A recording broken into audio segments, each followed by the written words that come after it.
The Unknown Stigma is a novel by Master Ryuho Okawa, and it is a mystery by the greatest religious leader, not only in Japan, but in the world.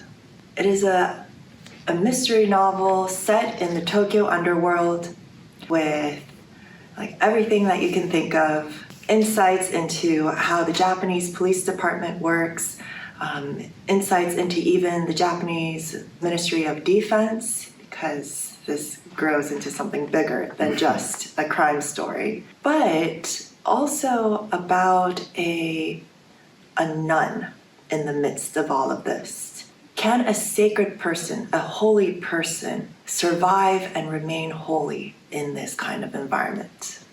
It's really fascinating, and the ending is just mind-blowing. Do we need to read all three? No, you go ahead and start with one.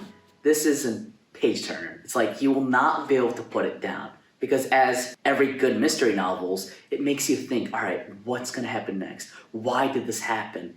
It does jump back and forth, which makes you even think deeper, thinking like, what is going on? What's gonna happen next? And then when you're done with one, there has to be a two, and there is a two. And then you move on to the two. You will naturally want to read all three once you start the first page of one.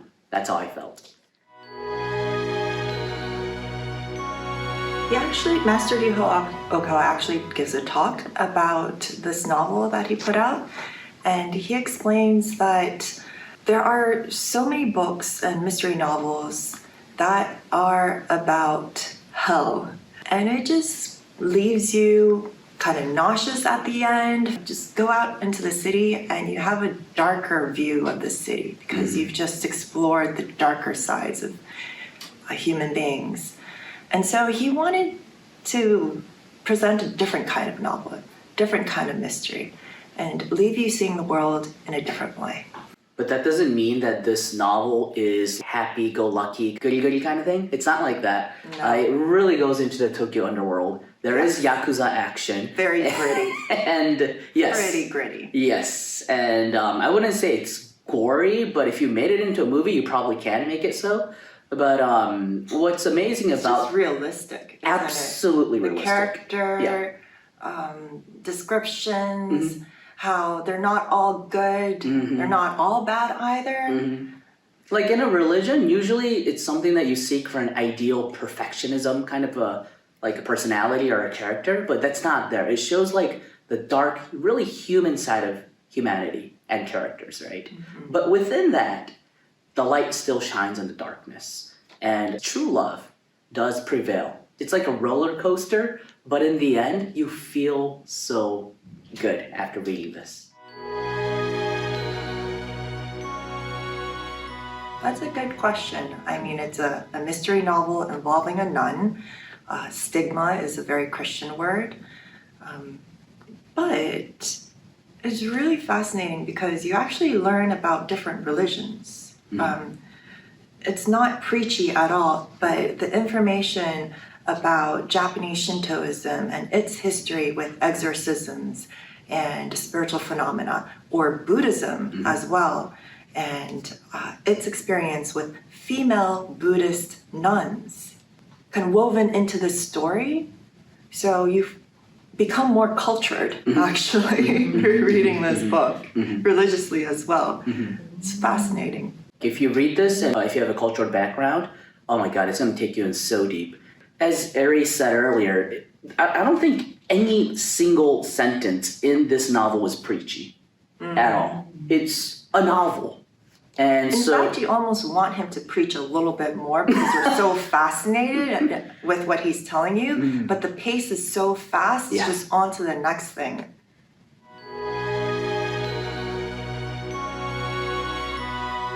I was bewildered when I first started reading this novel because of the topic.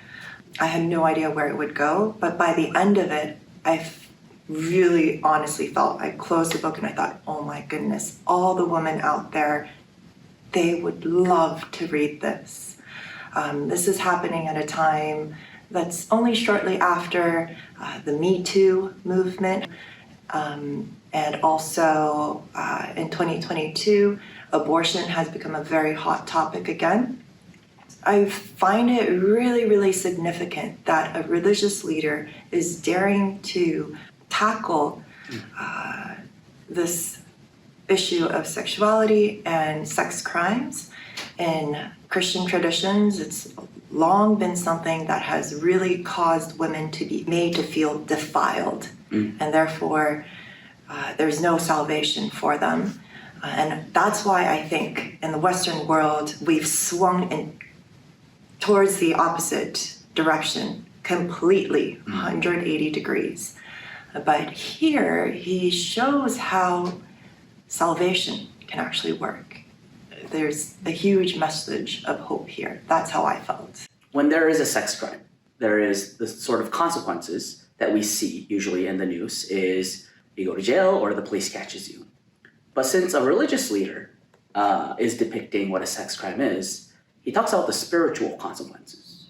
It's really important to truly think of sex, not just from a material, a carnal perspective, but there is an absolutely spiritual effect, consequence, value behind it. Like Ari said, the author dared to write about this, and I think it took a lot of courage. I think it's the compassion that he has, because let's look at reality. Sex crime is a huge issue in the modern world, and there are a lot of victims and culprits too. So in that sense, from both sides, this novel will make you think in a much deeper perspective.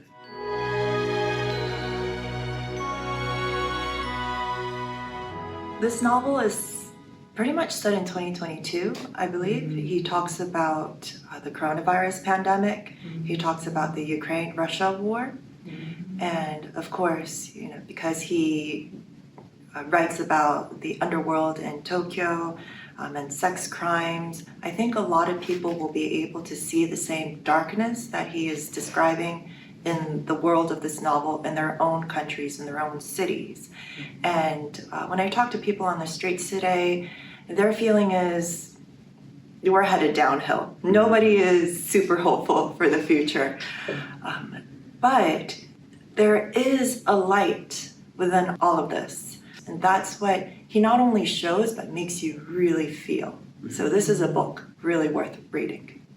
From my perspective, it's like, since it is a novel, it's not religious in a way. And if it's a religious book, there is an absolute truth, absolute value that we want people to follow for their happiness. But in a novel, it's like you can level it to your own self. It's easy to get into. So it's not like, when I first read the Bible, I really, really mustered up my, strength to read. It's really thick and long, right? So I was like, all right, I'm gonna read this, I'm gonna study this. The Quran too, I'm still reading just a little bit of it, but I'm like, it takes a lot of energy to read. It's like a textbook of humanity, right? Even Buddhist scriptures. But a novel, it's so easy to get into, and I think that's his message. It's like, give it a shot, trying to read something spiritual. Even if it feels like unrelated to you, it's absolutely fascinating.